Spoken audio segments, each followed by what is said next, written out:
ni sa re ma pa ma re ma pa dha ni ma pa ni sa ni pa ma pa ni sa re ni sa ma re sa ni sa pa ma re sa pa ma re sa re ma pa ni ma pa ni ni sa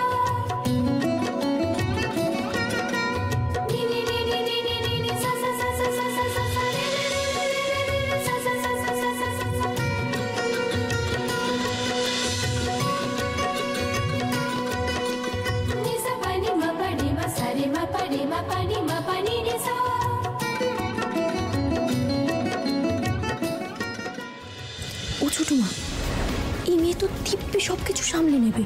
দেখো একাই ছুটে দৌড়ে যা করছে। সামলাতে দিলে তো? সামলাতে আমি কিছুতেই দেবো না, কিছু একটা ভাবতেই হবে আমাকে। তারা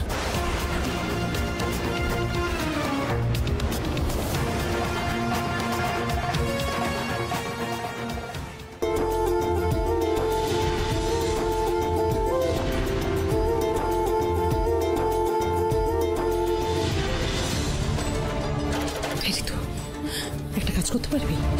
বলো।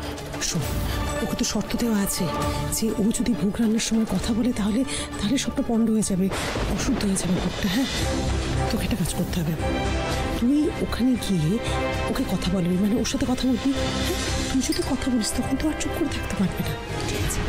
আর যেও কথা বলবে আমি গিয়ে খপ করে ওকে হাতে নাতে ধরে ফেলবো। সকালেও যত প্রশংসা পেয়েছ না, সব প্রশংসা এবার নিন্দায় বদলে যাবে। ভাবি তো? হ্যাঁ পারবো। চলো যাচ্ছি।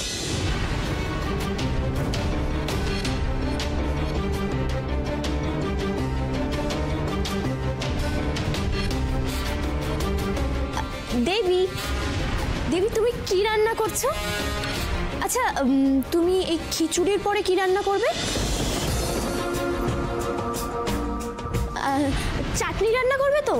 আর লাবড়া, ওটা আমার কিন্তু ভীষণ পছন্দের একটা খাবার, তুমি রান্না করবে তো?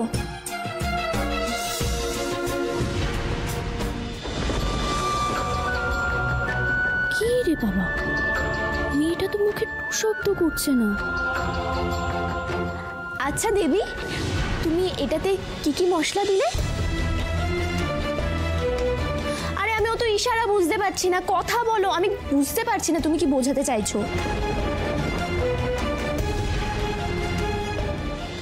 আচ্ছা মুশকিল হলো তো, ঋতু দিদি এত কথা বলছে, আমার কাজে এবার সমস্যা হয়ে যাবে তো।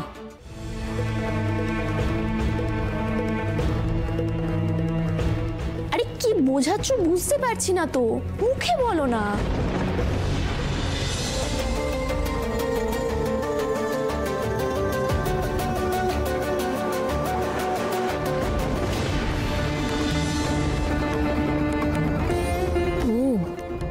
আমাকে কথা বলানোর জন্য এটা ফন্দি, যাতে ভোগের রান্না নষ্ট করানো যায়। বেশ, ফন্দি আর দেবীও কিছু কম যায় না।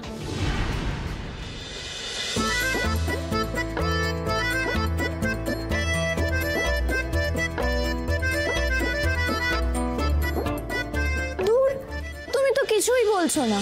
আমি কত আগ্রহ নিয়ে আসলাম, তোমার এত ভালো ভালো রান্না খেয়েছি, তুমি এখন কি রান্না করছো, কি রান্না করবে সে সমস্ত কিছু জানার জন্য।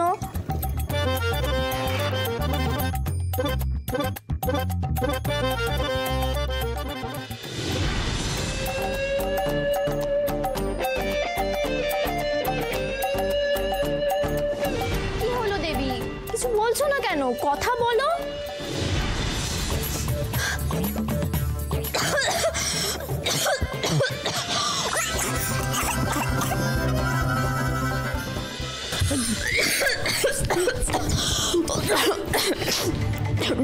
ছোট মা, আমি পারবো না। ছোট মা, আমাকে ক্ষমা করে দাও, ক্ষমা করে দাও। যা করার জন্য আমি করবো।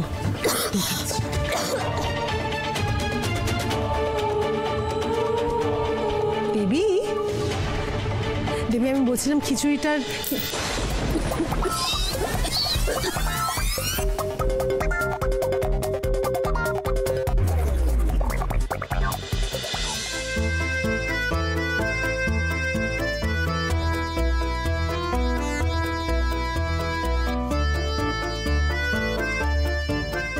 এত বড় কাজের দায়িত্ব দিয়েছে গিন্নিমা আমাকে, আমি গিন্নিমাকে কথাও দিয়েছি এতটুকু ভুল চুক আমি হতে দেব না।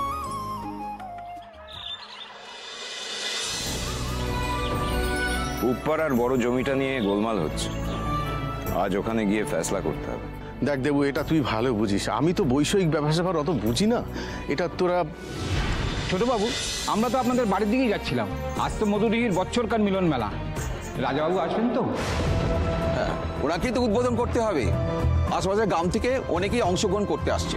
হ্যাঁ দাদা, তো তোমরা সবাই জানো মেজো মামার শরীরটা ভালো নেই, চিন্তা করো, আমি আছি, আমি সব দেখে দিচ্ছি। তুই আর কি দেখবি দেবু, সারা গ্রামের লোক এই মেলার জন্য সারা বছর ধরে অপেক্ষা করে থাকে। দাদা যদি আসতে না পারে তাহলে তো মান সম্মান কিছু থাকবে না। আর আশেপাশের গাঁয়ে যদি একবার খবরটা ছড়িয়ে পড়ে যে দাদার শরীর ভালো নয়, তাহলে তো বিপদ আরো বাড়বে। তাহলে কি কেউ গ্রামের মুখ রক্ষা করতে পারবে না? তোমরা চিন্তা করো না, উদ্বোধনী অনুষ্ঠানে দাদা নিশ্চয়ই আসবে। তোমরা সবাই আয়োজন করো। চল। নমস্কার। হ্যাঁ নমস্কার।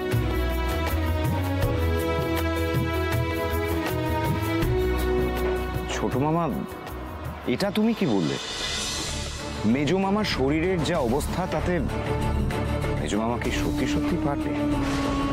আমি তো মুখ রক্ষা করার জন্য বললাম রে দেবু, না হলে গ্রামের লোকেরা অস্থির হয়ে পড়ত। আচ্ছা, সবার সামনে সবকিছু ঠিকঠাক করে সম্পন্ন করতে পারবে? তোর কি মনে হয় দাদা পারবে?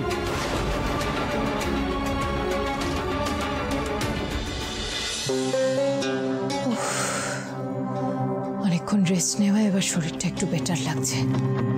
এবার দেবী আর অনিকেতের খবর নিতে হবে।